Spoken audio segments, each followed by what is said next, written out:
올 6월은 잠언서를 묵상하는 달이기도 합니다. 오늘의 말씀은 지혜로운 자에 대하여 말씀을 드리면서 은혜를 받겠는데요. 오늘 저와 여러분들이 하나님의 지혜 있는 자가 되시기를 주의 이름으로 축원합니다. 유명한 라인홀트 니버의 기도문이 있습니다. 고칠 수 있는 것에 대해서는 그것을 고칠 수 있는 용기를 주시고, 고칠 수 없는 것에 대해서는 그것을 받아들일 수 있는 냉정함을 주시고, 그리고 고칠 수 있는 것과 고칠 수 없는 것을 분별하는 지혜를 주옵소서. 하나는 용기요, 하나는 냉정한 침착이요, 또 하나는 지혜를 말합니다. 우리가 살다 보면은 어찌할 수 없이 이 세 가지의 문제, 용기, 그리고 수용, 그리고 선택에 부딪히게 됩니다. 우리 능력에는 한계가 있습니다. 어떤 분은 하면 된다, 안 되면 되게 하라, 이런 얘기도 해보지만 내 마음대로 되는 것이 아니잖아요. 때로는 어떤 것은 받아들일 수밖에 없습니다. 우리에게 주어진 대로, 생긴 대로 살 수밖에 없습니다. 그러므로 우리에게 삶의 지혜가 무엇보다도 필요한 것입니다. 세상에 지식도 있고 권력도 있고 명예도 있는데 지혜가 없는 사람이 있어요. 반면에 전혀 배우지도 못했는데 지혜가 아주 충만한 사람이 있어요. 여러분, 지혜를 얻읍시다. 부자가 아니더라도 지혜로운 사람이 되고, 지식과 재능이 많지 않다 할지라도 지혜로운 사람이 되는 것이 행복의 비결입니다. 첫째로 예수님은 지혜의 근본이요 본체이십니다. 우리 예수님 참으로 지혜로우신 분이었습니다. 예수님의 어린 시절에 유일하게 기록된 누가복음에 보게 되면은 아기가 자라며 강하여지고 지혜가 충족하며 하나님의 은혜가 그 위에 있더라. 또 같은 누가복음 2장 52절에도 예수는 그 지혜와 그 키가 자라가며 하나님과 사람에게 더 사랑스러워 가시더라.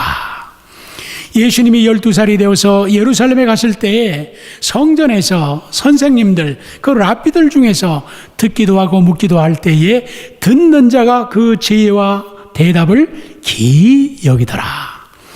예수님은 아기와 소년 때에 지혜가 충만하신 것을 성경은 말씀합니다.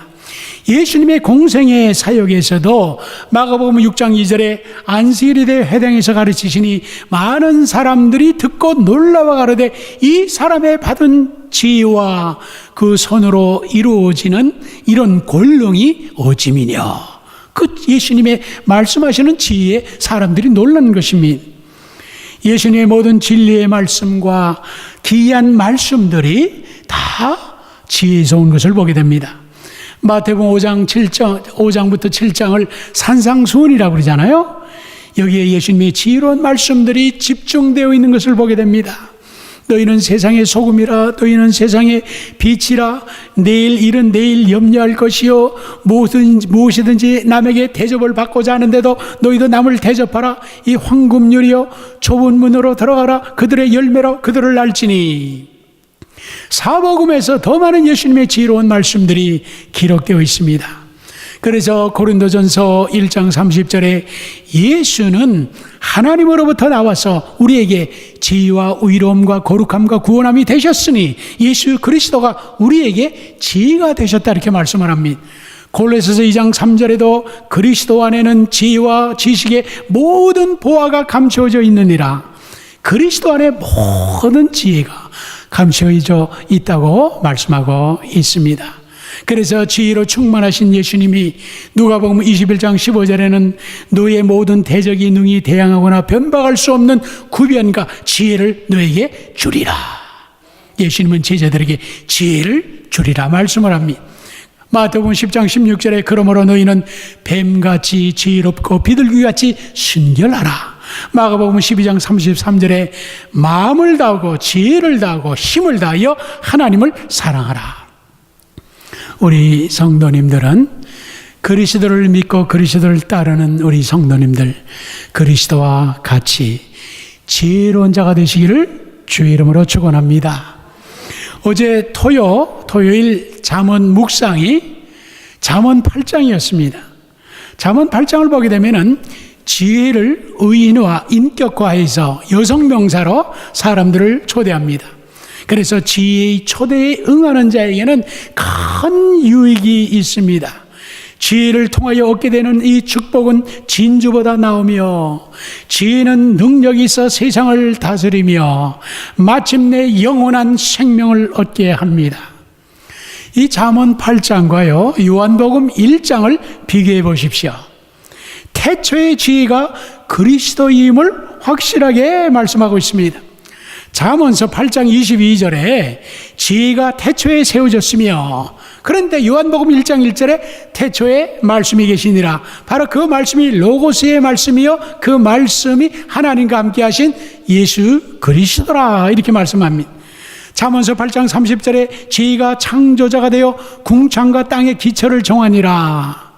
그런데 요한복음 1장 3절에는 만물이 그로 말미암아 지은 바가 되었으니, 바로 지혜와 같이 예수 그리스도가 창조에 참여했다는 것을 말씀합니다. 잠언서 8장 35절에는 지혜를 얻는 자는 생명을 얻고 여호와께 은총을 얻을 것임이라. 요한복음 1장 4절에는 그 안에 생명이 있었으니 그 생명은 사람들의 빛이니라.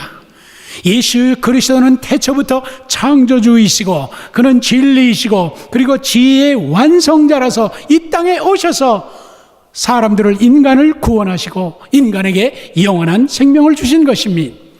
하나님의 지혜 중에 지혜가 바로 예수 그리스도라, 이 말이죠.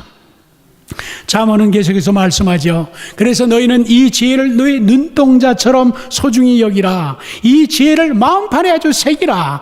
이 지혜를 너의 누이, 친족이라고 불러라. 이 지혜를 사랑하는 자가 하나님의 사랑을 입고 지혜를 찾는 자들이 하나님을 만날 것이라 말씀합니다. 사랑하는 여러분들, 이제 하나님의 지혜를 사모하십시오. 하나님의 지혜를 구하십시오. 이 지혜를 얻는 자가 하나님의 은총을 받으리라. Whoever finds wisdom finds life.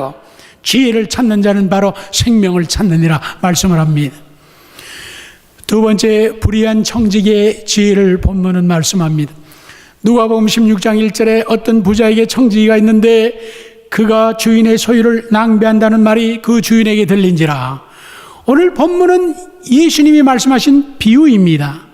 이 말씀에 많은 의문을 제기하는 분이 있더라고요. 그런데 잘 보시면은 아주 유머스러운 예수님의 재미있고 깊은 교훈을 주는 말씀입니다. 한 번은 캄보디아 프놈펜 비행기 대합실에서 밤 비행기에 항상 밤 12시가 돼서 떠나는데 기다리고 있는데 제 옆에서 한국교회에서 온 단기 선교팀 같은 분들이 있었어요. 그분들이 얘기하는 대화를 들었는데 한 분이 목사님 같은 분에게 질문을 합니다.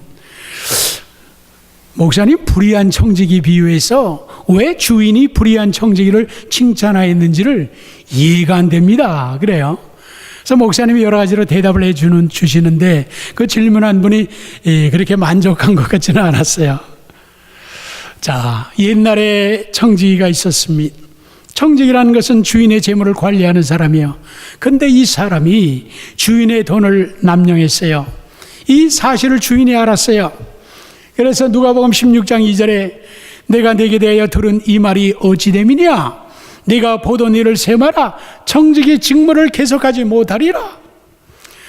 주인이 청지기에게 낭비한 재물을 결산해서 나에게 보고하라. 그리고 너는 청지기 직분은 해임이다. You are fired. 이때 이 사람이 어떤 지혜를 발휘하였는지 한번 잘 보십시오. 이 청지기는 주인의 재산을 가지고 주인에게 빚진 자들에게 인심을 쓰고 있는 것입니다. 이 청지기가 하는 일은 주인의 재산을 횡령하는 일이고 직무유기입니다. 그럼에도 불구하고 이 주인이 이 사람을 가리켜서 지혜롭다고 칭찬을 하는 것입니다. 우리의 상식으로는 이게 칭찬거리가 되겠어요? 아마 감옥에 보낼 일입니다. 그런데 이 주인은 불의한 청지기가 지혜롭게 일을 처리하는 것을 보고 높이 평가하는 것입니다.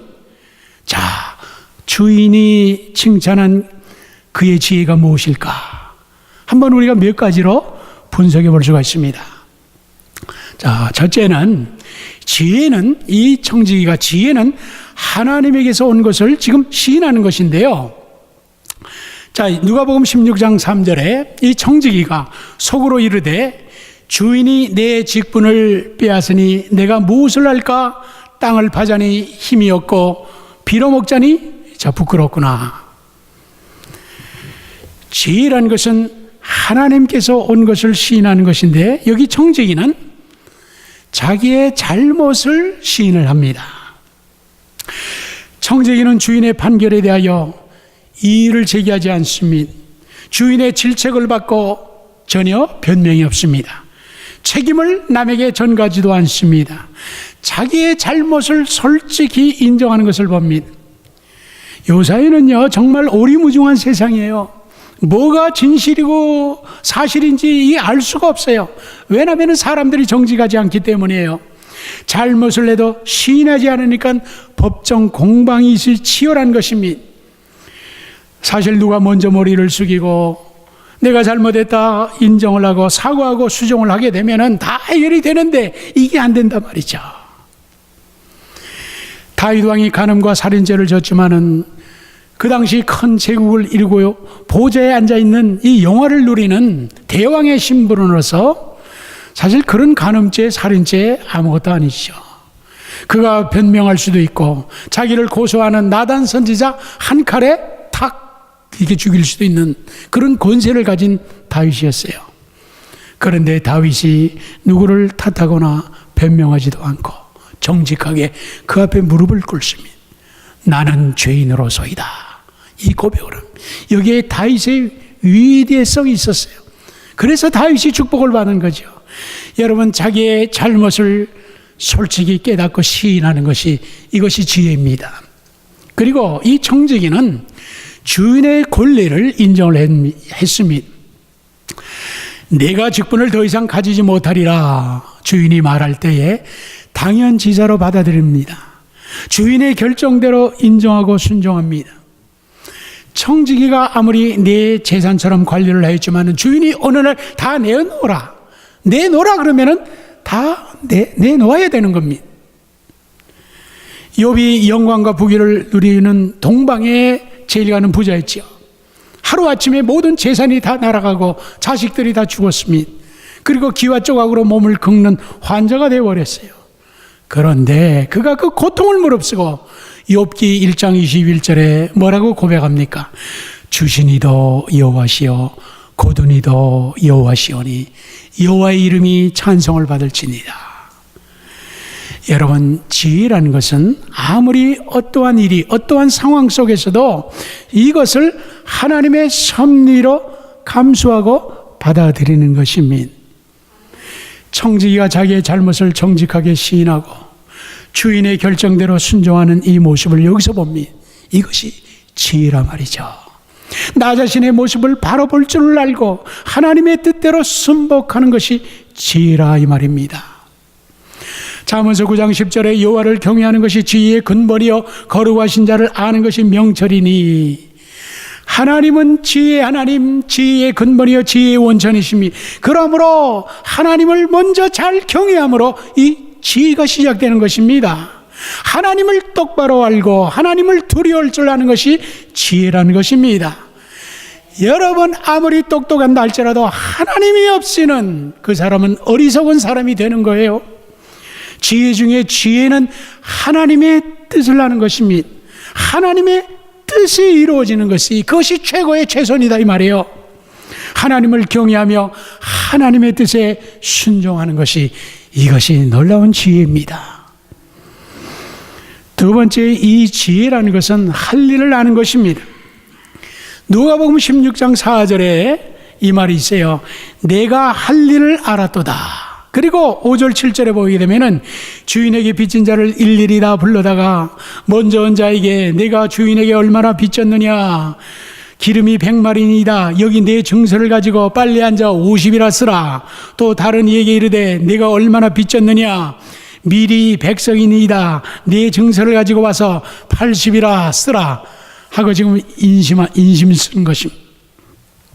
이 말씀을 보면은 참으로 재미있는 구절입니다. 이 시점에서 지금 이 불의한 청지기가 내가 할 일을 알았도다. 내가 할 일을 알았도다. 할 일을 제대로 아는 것이 이것이 지혜다 이 말이에요. 지금 내가 남은 시간, 남은 기회에 남은 고난을 가지고 무슨 일을 할 것인가. 이 사람은 주인의 재산으로 한번 좋은 일을 해야겠다고 생각을 합니다. 인심을 쓰고 긍휼을 베풀어 보겠다는 것입니다. 그들이 내가 어려울 때 도와줄 것이 아니냐. 주인의 재산을 잘못 관리했던 이 사람이 주인의 재산을 가지고 선심을 쓰고 있는 것이다 이 말이에요. 왜냐하면 이 불의한 청지기가 주인의 재물로 친구를 만드는 것입니다.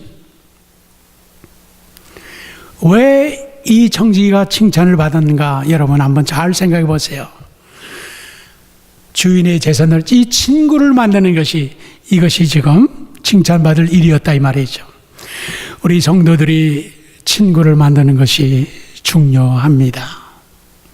함께 신앙생활할 친구, 함께 주의를 하면서 고난에 동참할 친구, 함께 천국까지 순례자의 길에 동행할 친구를 만들어야 됩니다. 이것이 바로 신앙의 동력자예요. 신앙의 동지를 말하고 있어요. 세상에도 진정한 친구 하나만 있어도 인간관계에 성공한다고 말합니다. 하물며 우리의 신앙의 여정에서 함께 살고 함께 죽을 수 있는 이 신앙의 친구, 신앙의 동지를 만드는 것이 이것이 지혜다 이 말이죠. 바로 주인은 이것을 본 거예요. 오늘 주보의 목회 칼럼이 선교와 순교입니다. 누구와 함께 그리스도의 복음과 하나님의 나라를 위하여 선교하고 함께 순교할 수 있는가요? 이것이 진정한 동지입니다. 여기서 보게 되면 이 주인은 참 좋은 분이에요. 자기 재산이 없어지는 것은 관념에 두지도 아니하고 이 불의한 청지기가 지혜롭게 처신하는 것을 보고 칭찬을 하는 겁니다. 우리 하나님 우리에게 좋은 점을 보시는 분입니다. 안 그렇습니까? 사랑하기 때문에. 한 번은 교회 소그룹에서 서로 좋은 점을 적어 종이에 이렇게 써봐야 돼요. 적어보고 그리고 그걸 발표하도록 했습니다. 좋은 점만 찾아보니까 두 가지를 놀랍니다. 첫째는 저분에게도 저렇게 좋은 점이 있었구나. 저분이 저렇게 좋은 분인가 내가 몰랐다 그럽니다. 그 둘째는 그분에게 가졌던 오해와 모든 불만이 다 풀렸던 것입니다. 여러분 부부끼리도 한번 이렇게 해보십시오. 아주 부부 사이가 좋아집니다. 하나님은 우리의 좋은 점을 보시기 때문에 우리를 사랑하는 거예요. 아까 우리 성가대가 보는 것처럼 하나님이 사랑이라. 왜? 우리를 좋은 점을 보시는 거예요. 이렇게 부족하고 연약하고 어떨 때는 쓸모없는 것 같은데도 불구하고 하나님이 사랑하시는 거예요. 그리고 좋은 점을 보시는 거예요. 그걸 격려하고 세워주시는 것입니다. 하나님이 이 불의한 청지기가 지금 파이어 당했잖아요. 이 당한 일에 대하여 여기 보면요, 이 청지기가 원망하지 않고 포기하지 않고 절망하지 아니하고 이 주인의 재산이지만은 인심을 쓰는 선한 일을 하는 것을 이 주인이 보았던 것입니다. 여기서 불의한 청지기가 지혜로운 선택을 한 것입니다. 여러분, 이 선택, 한 번의 지혜로운 선택이 얼마나 중요한지 모릅니다. 여러분이 인생을 산다는 것은 선택하는 과정이라고 해도 됩니다. 사람이 계속적으로 선택을 하며 살아갑니다. 어떻게 선택을 하느냐, 여기에 기회가 주어지고 운명이 정해집니다. 에덴 동산에서 하나님은 아담에게 선택권을 주시고 자유의지를 주셨습니다. 이성을 가진 인간만이 스스로 판단하고 선택하는 것이 인간의 특권입니다. 어느 청년이 명예로운 퇴임을 하는 은행장에게 선배님의 성공적인 업무 수행의 비결이 무엇입니까? 그랬더니 올바른 선택이 제일 중요한 것이네. 그러면 어떻게 올바른 선택을 할 수가 있습니까? 그것은 경험에서 나오는 것이네. 그러면 어떻게 그 경험을 쌓을 수가 있습니까? 그야 잘못된 선택을 많이 하면은 오는 경험이네. 대답을 했다고 합니다. 열왕기상 3장에 보게 되면은 솔로몬 왕이 바른 선택을 하는 것을 봅니다. 솔로몬이 1000번째의 제사를 드려 하나님의 마음이 너무나 기뻤어요. 하나님이 5절에 보니까 내가 네게 무엇을 줄까? 너는 구하라. 선택을 주었습니다. 9절에 보니까 솔로몬이 나에게 지혜로운 마음을 종에게 주사 주의 백성을 재판하게 하고 선악을 분별하게 하소서. 솔로몬의 선택이 하나님의 마음에 맞은지라. 그래서 하나님이 솔로몬에게 지혜롭고 총명한 마음을 주실 뿐만 아니라 구하지도 아니하였던 부귀와 영광까지 주었습니다. 왜? 솔로몬은 지혜로운 선택을 해서 하나님이 기뻐하셨던 것입니다. 에브라함 링컨이 남북전쟁 중에서 한 얘기가 있습니다. 나의 관심사는 하나님이 우리 편에 서 계시는 것이 아니라 내가 하나님 편에 서 있는가, 이것이 나의 관심이다, 이 말을 했어요. 여러분의 관심사는 무엇입니까? 무엇을 기준으로 해서 선택하는 것입니까? 하나님이 내 편에 서기를 바랍니까? 내가 하나님 편에 서기를 바랍니까? 나 중심입니까? 하나님 중심입니까? 바른 선택을 하시기 바랍니다. 여러분 모든 일에 예수님이라면 어떻게 하실까? What would Jesus do? 예수님이라면 어떻게 하실까? 지혜로운 판단을 해야 됩니다. 그러면서 오늘 여기에 내가 할 일을 알아도다. I know what can do, what I can do. 내가 할 일을 알아도다. 지금 여러분이 무엇을 해야 될지를 알겠습니까? 지혜로운 자가 되시기 바랍니다. 그리고 세 번째는 이 지혜는 종말을 아는 것입니다. 누가복음 16장 4절에 이렇게 하면 직분을 빼앗긴 후에 사람들이 나를 자기 집으로 영접하리라. 이 불의한 청지기는 자기의 미래를 생각을 했어요. 주인의 재산으로 미래를 생각하는 지혜가 있었다, 이 말이죠. 우리의 인생은 한계가 있습니다. 그 말은 시작이 있고 끝이 있다는 것입니다. 야고보서 4장 14절에 내일 일을 너희가 알지 못하는도다. 여러분 내일 일을 확실히 알 수 있어요? 너의 생명이 무엇이냐? 잠깐 보이다가 없어지는 안개니라. 인생을 안개라 그러면서 잠깐 보이다가 없어지는 짧은 인생을 시인하라, 이 말입니다. 이 말은 언젠가 죽음이 온다는 것을 인정하라는 것입니다. 그러면은 어떻게 살아야 될까 하는 지혜를 가지게 됩니다. 전도서 7장 1절 2절에 죽는 날이 출생하는 날보다 나으며 초상집에 가는 것이 잔치집에 가는 것보다 나으니라. 우리의 인생 앞에 있는 것이 잔치집이 아니라 초상집이라는 것입니다. 내가 어떻게 출생하는 것이 아니라 내가 어떻게 죽어야 할지를 아는 것이 인생의 지혜라는 것입니다. 에베소서 5장 15절 17절에 그런즉 너희가 어떻게 행할지를 자세히 주의하라. Be careful how you live. What you live가 아니에요. How, 어떻게 살아야 될 것을 주의하여 생각하라. 그래서 지혜 없는 자 같이 되지 말고 지혜 있는 자 같이 되어 세월을 아끼라. 여러분이 있는 생명과 이 시간을 아끼라. 이렇게 말씀을 합니다. 우리 인생은 하나님의 주신 선물이에요. 이 짧은 이 인생을 여러분 잘 사용해야 됩니다. 여러분 인생을 행복하게 살아야 돼요. 보람 있게 살아야 돼요. 아름답게 살아야 돼요. Life is beautiful 이라는 삶이 아름답다라는 영화를 본 적이 있습니다. 그 2차 대전 때에 유대인의 그 죽음의 나치 캠프에서 끝까지 웃음과 행복한 마음으로 사는 한 사람의 일기를 그린 것입니다. 여러분 인생은 얼마나 오래 사는 것이 아니라 어떻게 사는 것인가, 여기에 인생의 지혜가 있는 것입니다. 알프레드 노벨이라는 사람은 다이너마이트를 발명해가지고 세계적인 부자가 되었고 큰 사업가가 되었어요. 그런데 어느 날 아침 신문을 받아보니까 알프레드 노벨 사망이라는 큰 글자 톱 기사로 쓰여져 있습니다. 아니 멀쩡하게 지금 살아있는 자기가 죽었다는 것입니다. 거기에 이렇게 설명서가 붙었어요. 죽음의 발명가, 파괴의 발명가, 다이너마이트의 발명가가 죽다. 그가 깜짝 놀랐습니다.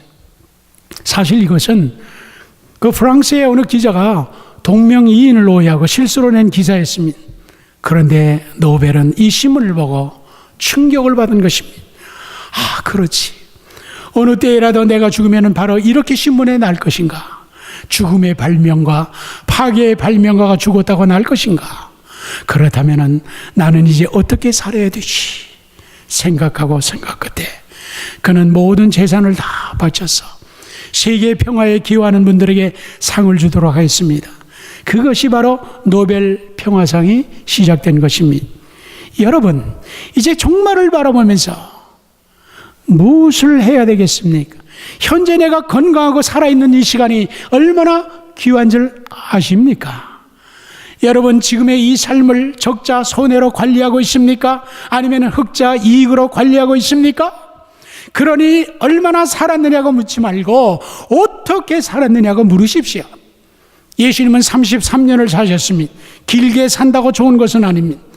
앞으로 얼마나 더 살 것이냐 생각하지 말고 어떻게 더 살아가겠는가 이걸 생각하십시오. 오늘이 마지막 날이라고 생각하면서 생활의 지혜를 가지는 것을 특별한 단어로 Eternal Today라고 합니다. 영원한 오늘이라 이런 단어가 있어요. 영원한 오늘이라. 영원한 행복을 위하여 오늘 한 시간을 내가 생각하면서 살아가는 것이 이것이 종말적인 지혜라는 것입니다. 예수님은 지혜자요, 지혜로 충만하셨습니다. 오늘 불의한 청지기의 이 지혜를 칭찬하신 우리 주님을 생각하면서 먼저 지혜의 근본이 하나님에게 있는 것을 아십시오. 하나님을 경외하십시오. 잘 섬기셔야 됩니다. 그리고 현재 이 세월을 아끼면서 지혜롭게 살아가야 돼요. 예수 그리스도의 핏값으로 주신 여러분의 이 생명과 이 시간이 얼마나 귀한 것인지를 알고 이 세월을 아끼라 이 말이죠. 그리고 종말론적인 이 지혜를 가지십시오. 그래야 이 지혜의 이 약속의 축복을 받으시는 여러분이 되시기를 주 이름으로 축원합니다. 기도합시다. 아버지